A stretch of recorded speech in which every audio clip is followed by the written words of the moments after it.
Hello, Sagittarius. Welcome to the Plaid Sheep Oracle.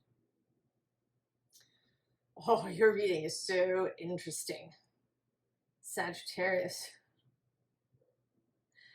So, the first card to come out from the Deep, Dark, and Dangerous Oracle is this Fear card. But the first twist we have is that I was dithering between choosing this card and a different card. And I choose with the backs facing me, so I don't know what I'm choosing. But the other card that I decided not to take was this Kali card of love. So this choice, Sagittarius, between fear and love.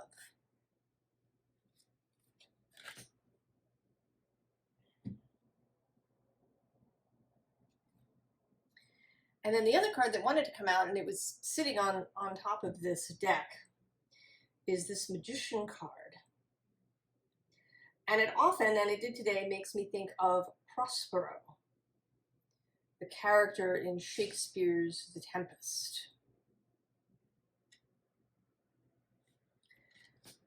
And this story of Prospero shows up here in kind of in this first row a little bit. So Prospero, if you don't know the plot, and I'm going to reveal the ending, so I apologize if this is a spoiler, but maybe you've heard it before.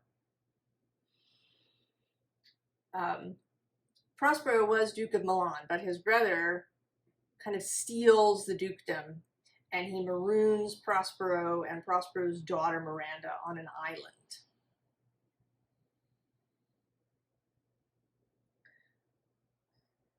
So we have this Four of Swords as an underlying. Something that lies sleeping, waiting for you to discover it.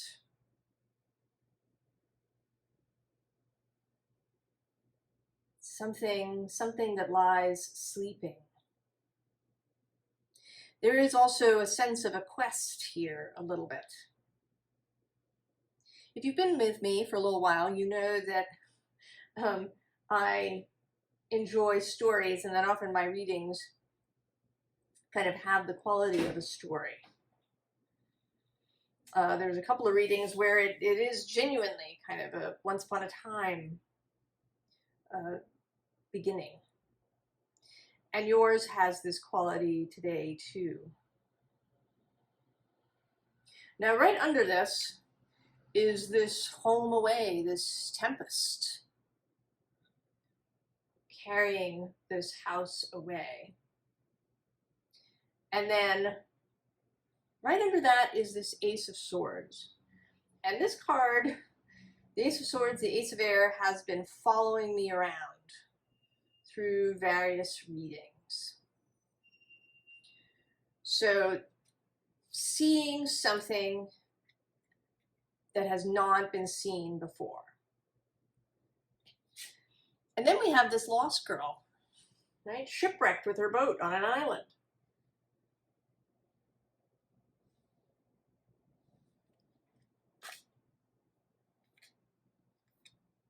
And then the Tower, the Tempest. And Prospero creates the Tempest because he learns magic from books. One of the reasons that he gets usurped is because he spends a lot of time studying in his library and learning about things. And so he's kind of not keeping his eye on the ball. And his brother takes advantage of this.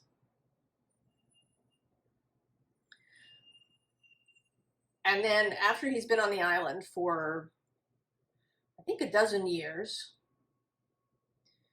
he senses that the king of Naples and his brother, who usurped his kingdom together, are on a ship near the island. And so he creates the tempest to bring these people to him. And they're shipwrecked on the island.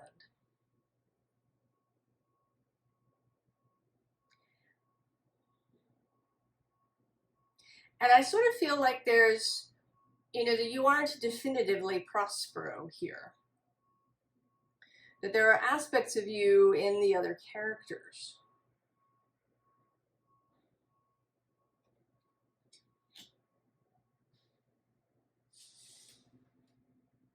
And maybe you've felt shipwrecked, isolated in some way, expelled, banished from your family, perhaps, from your rightful place in some way. Right, your rightful place in the world. That perhaps the events of your childhood created a barrier or derailed you from your proper place. And you're feeling, there's fear here, but there's also love. I think there's anger.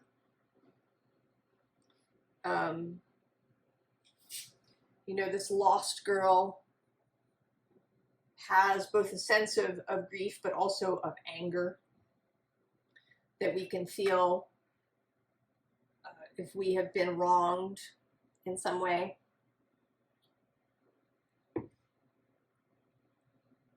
Sometimes the wrongs can be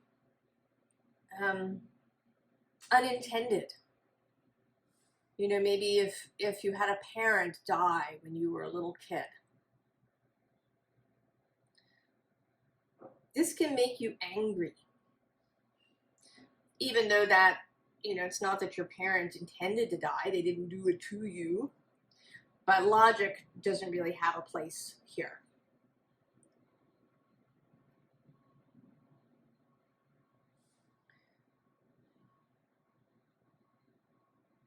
So I think that this is kind of about you being able to move forward. So there is this surprise date. And it may be that in this tempest that you have created, that there are unintended consequences, that there are surprises, there are things you didn't expect. And that does happen in the tempest, because one of the people that is shipwrecked falls in love with Miranda, and she with him. So there is this unintended and unexpected love that appears through Prospero's apparently violent act of creating the storm. And so here the Ten of Wands, which is so interesting in this deck. Rather than a, kind of a lot of sticks being carried, they're there, but the real weight is this past in the form of the skeleton and these roots. So there's things from the past, the roots that may hold us down in a particular place and in a particular frame of mind. And that we allow them, right? We allow ourselves to be held and grounded. But there is also here this mirror. And maybe this is the unexpected, part of the unexpected effect, this surprise date, that you're able to see something about yourself that you hadn't seen before. This sense of revelation that there may be more to you than you initially anticipated. That, maybe you had this vision of what your life would look like by this point, that you would have certain things. If you grew up in the West, particularly in the United States, you might have the sense of, the house and the spouse and the 2.4 children and 1.4 dogs and the car and the picket fence and, whatever version of yours that is. It might be the penthouse or the beach house or, the fantastic career. Whatever it was that seemed to be the vision for you, that you feel like was taken because, either because of your, what happened to you and your responses to it, your trauma responses, that you found yourself seeking out a therapist, or maybe because of very specific things that happened that people did. I think you were finding, when you look at yourself, that there are unexpected results and perhaps even benefits that you didn't see previously. And there are things, right? This is a fishtail she's got going under her dress. So they may not look like, sort of standard advantages. But I think you're beginning to see that all is not as it seems. And that this weight of resentment that you've been carrying around that has resulted in this storm. I mean, Prospero creates the storm deliberately, but we create storms in our lives because of how we react to things. Our thoughts, our beliefs, the way that we react to others when we're triggered, all of these things can create storms in our lives.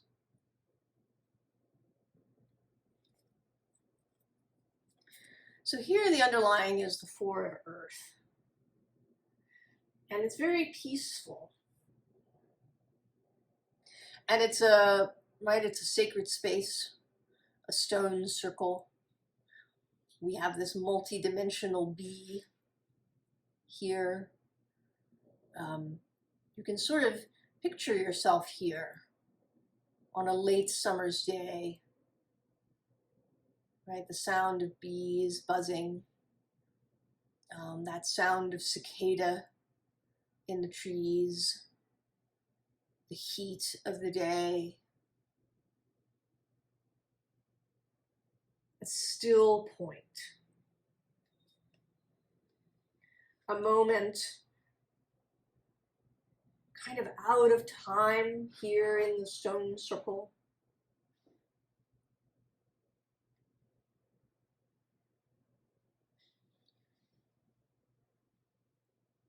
And perhaps an encounter with this messenger of fire.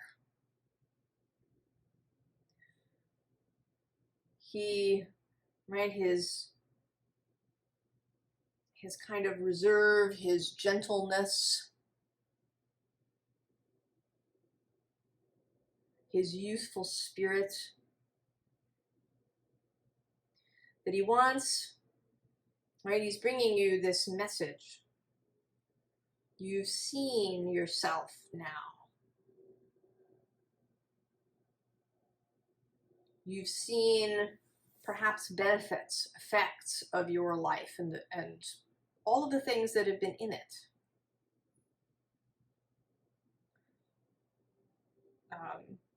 That are unexpected,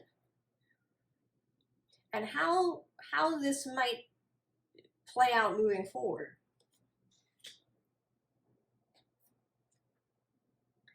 And then there's this Six of Fire, the Six of Wands, a success energy, and here very much about love and joining up with another. But an inspired love. And this, right, this doesn't have to be about romance. And it's actually kind of,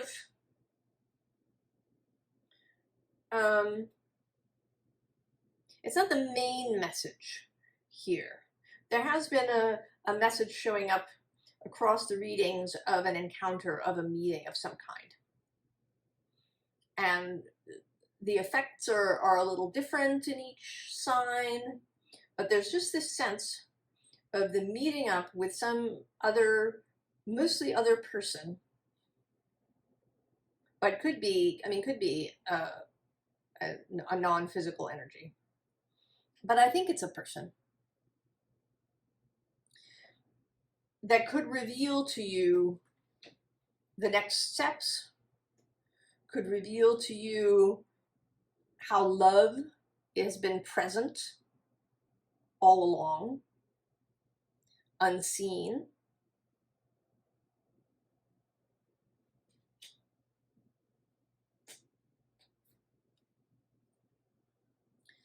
And then this goddess of air, who I actually see as you today, kind of coming to a space where you are able to see and sense things more clearly and broadly, right? There's this web that you've built over time, and now you're feeling all the thrumming along it.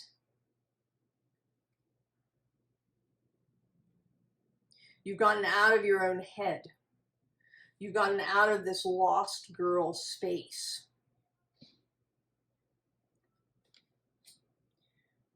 And are beginning to see the bigger picture. And that takes us to the offering.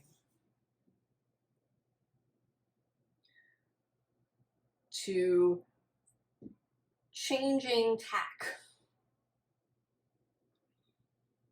To, rather than to creating all of those storms in the tower, to watering what you want to see grow.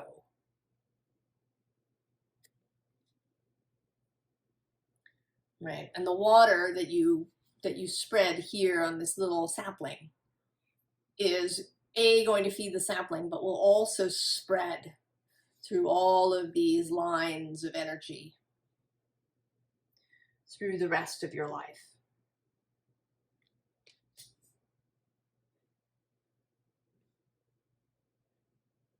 And I think that this, right, this all goes back to this hidden treasure, perhaps, if we want to use that word. This inner self that has been sleeping, kind of kept asleep. You know, in the Tempest, there is a fairy character named Ariel.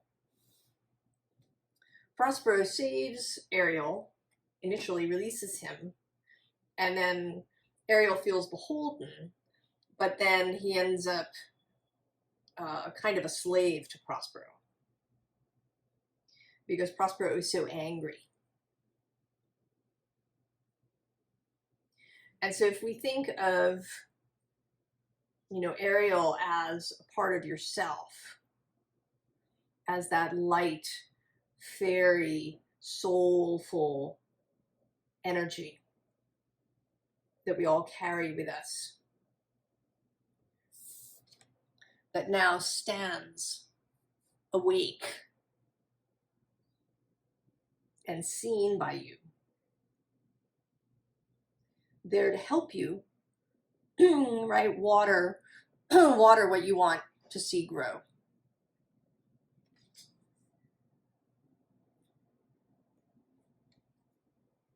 Now, initially, this is going to be a little, right? It's going to be a little wobbly. Giving up the resentment and turning in a new direction is going to be a little bit wobbly. You're going to feel, right? You're going to feel like a novice. You've been moving through your life in this particular way. And now giving that up is going to be a little wobbly. And the spider is here under you, underneath. That energy is with you, right? This ability to read the web of weird, the web of your life is with you always.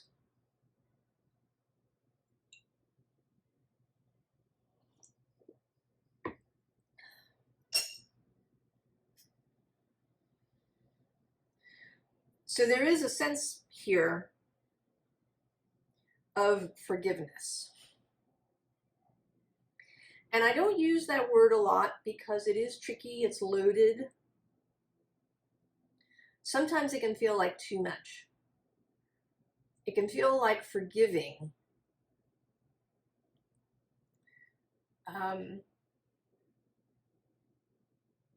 It's almost a condoning. I mean, it isn't really, but right, there's like a, you know, a sense that if you forgive someone, you kind of take them back in to the fold of your life. And sometimes that is true, that is appropriate. You know, maybe somebody that was a good friend did something. And they didn't mean it to be harmful, but it was. And you are able to forgive them for that and to bring them back into the fold. But sometimes you don't, right? You don't want that person back. Right? It's out. But you also don't want to carry this with you forever. So you can think about it not so much as forgiveness, but as releasing all the resentment, releasing the need for any justice or atonement or anything from the other person. That, right, what they did is no longer in your sphere. You're simply not going to carry it any longer.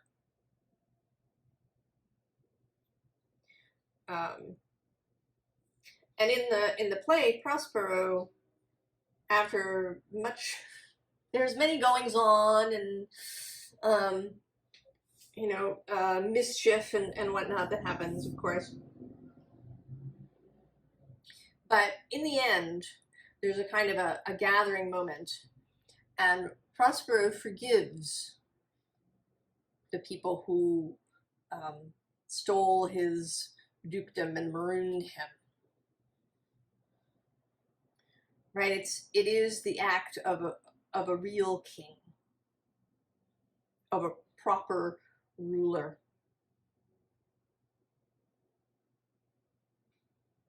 Right?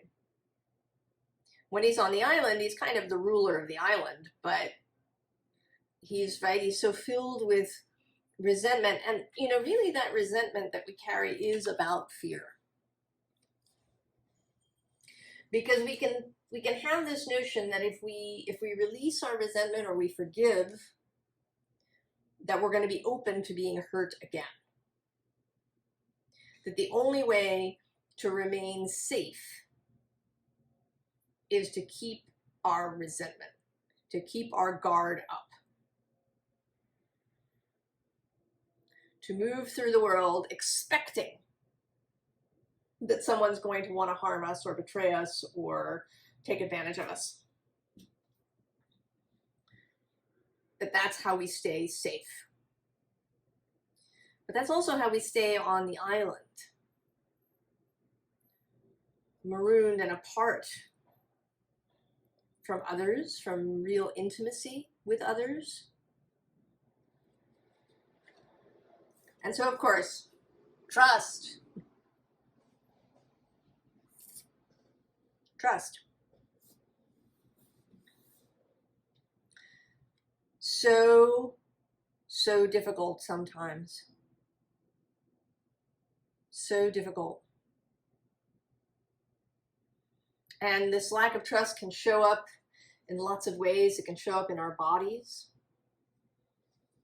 right? In the nervous system that remains hypervigilant and stuck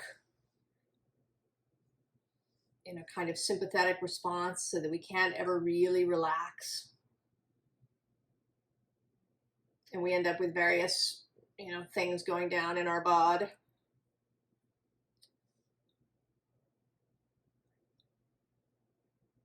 It can show up certainly in our relationships, not being successful.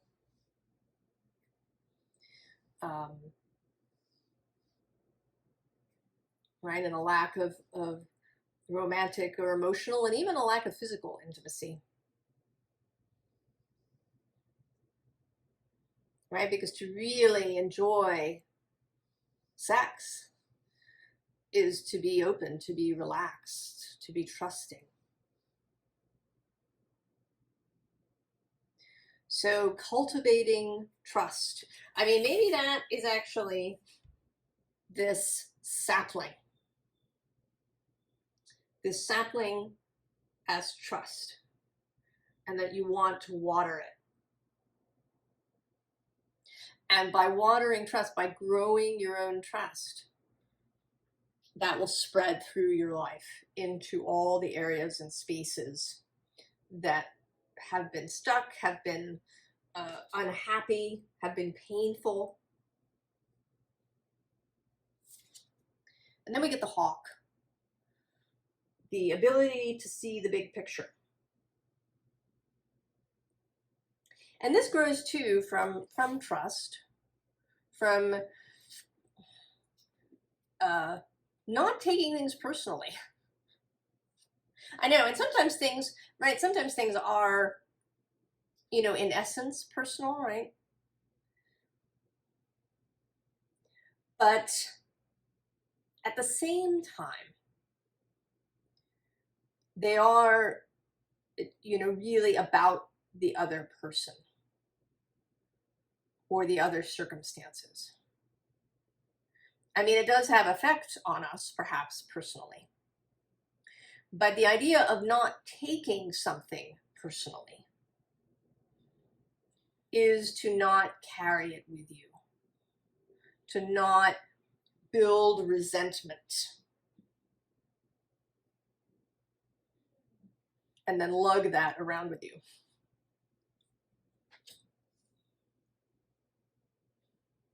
You may recognize that something was hurtful to you, that you felt. It's not about, denying your own feelings or trying to be above it all. Right? This idea of being unfuckwithable that appears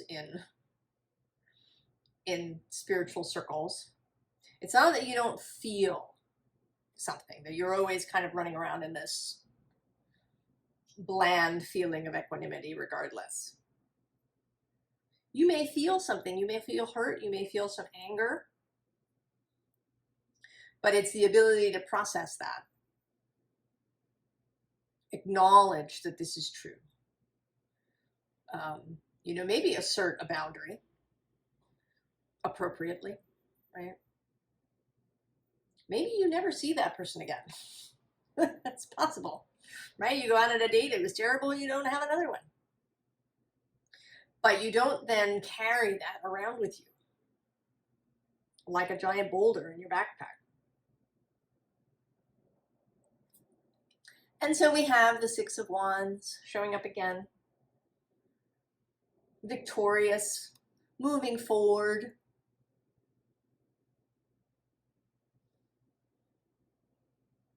And moving forward in company. That's the advantage of trust, that you don't have to walk alone. You know, I've always been somebody who needed time alone, and some of us do. But there is a difference between needing some solitude to, you know, kind of re-energize, reconnect to yourself, and just wanting to be alone all the time. To not ever, you know, collaborate with anybody. To be, you know, kind of hyper independent. That's a trauma reaction, right? That's a hurt reaction. If I stay alone, I'll be safe. And you might even have been doing that, you know, even in a group, just by not allowing yourself to trust and be intimate. But that's changing now, because you've been watering your trust. And though there you are, the Knight of Wands, Sagittarius, riding out, filled with enthusiasm and theos, in the light of God, right? Feeling that connection to spirit and the all that is. Knowing that that power rides with you, that you have this access to the web of weird. You're not alone. You're not blind as you go. You can move forward freely and enjoy.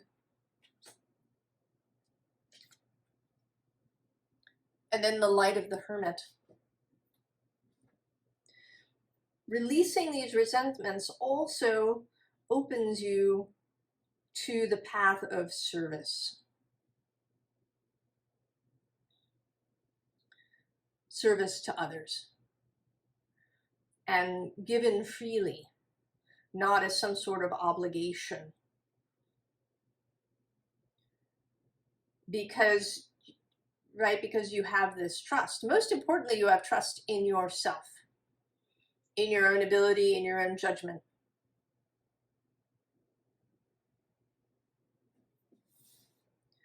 Right, so you know how far to go and who to involve yourself with. How you can be of service to somebody without becoming entangled in their life. All of this is available to you once you can see your own power.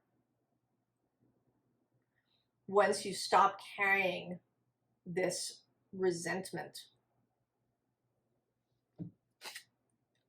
And that leads us to the new day. To the new day and to seeing your past with pleasure.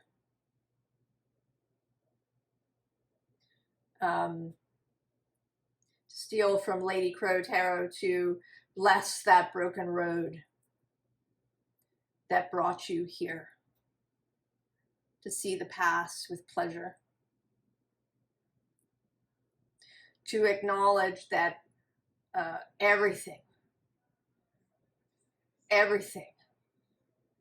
has its worth. That no part of your life has been wasted. That you're just where you need to be now. And that you have a bunch of skills that you might not have had otherwise. And that, you know, you really have no idea, would that picket fence, penthouse life have been right for you? Maybe not. So, advice. Queen of Discs. And here she is facing the card underneath of happiness. And below that, I just saw art, the Temperance card in this deck, which is traditionally Aquarius, or I'm sorry, Sagittarius. I don't know why I said Aquarius. Maybe that reading is relevant for you, I don't know. But this, right, it's in this deck that we see Temperance as an alchemical moment, as opposed to a moment of moderation.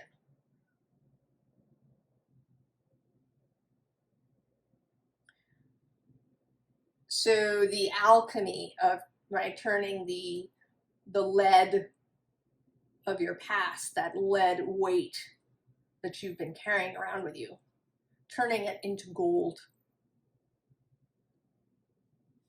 And then actually also the Knight of Wands below that, which in this deck is you, Sagittarius.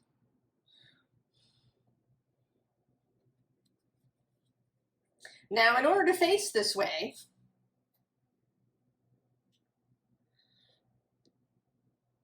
you have to turn your back on what's over here. First of all, the Ten of Swords, ruin, which actually at the bottom of this deck is the corpse. So this idea of ruin, that your life has been ruined.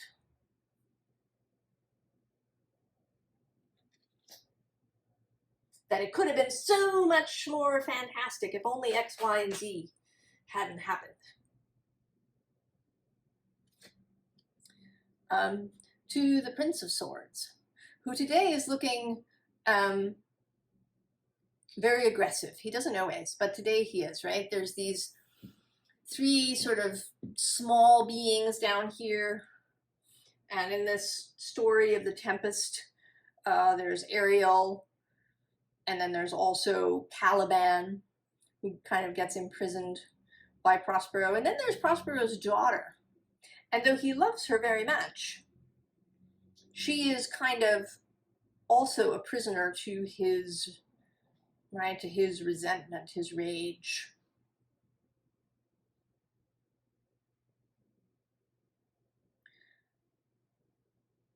So giving up that mental aggression.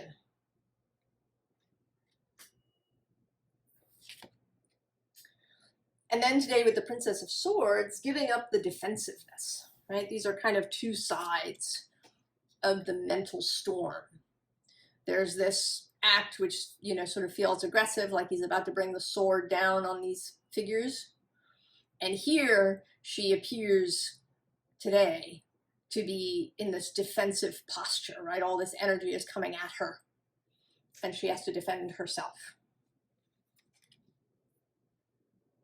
So the advice, give up the resentment, give up the mental aggression, as well as the mental defensiveness.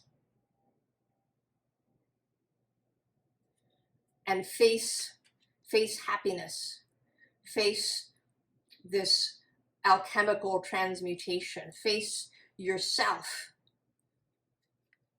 wielding your torch of light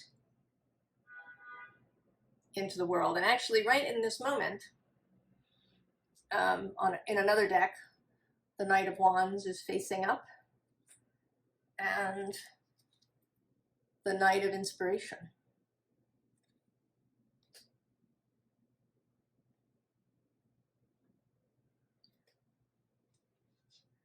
So, Sagittarius.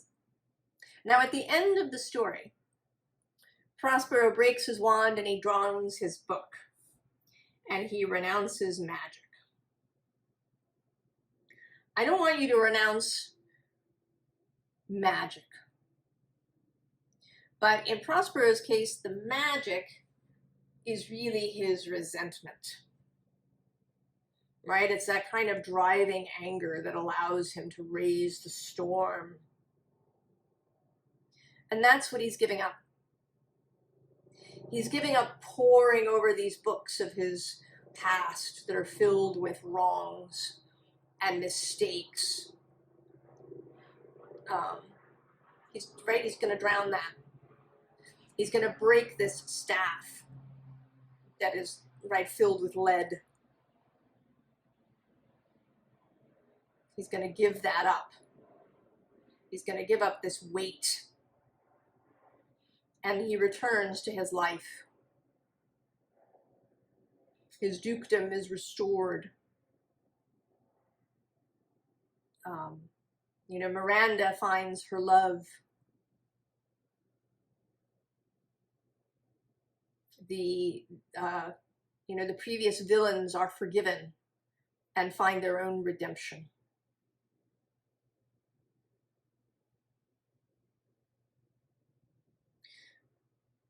So releasing the resentment so that you can move forward in love rather than fear, so that you can water your trust.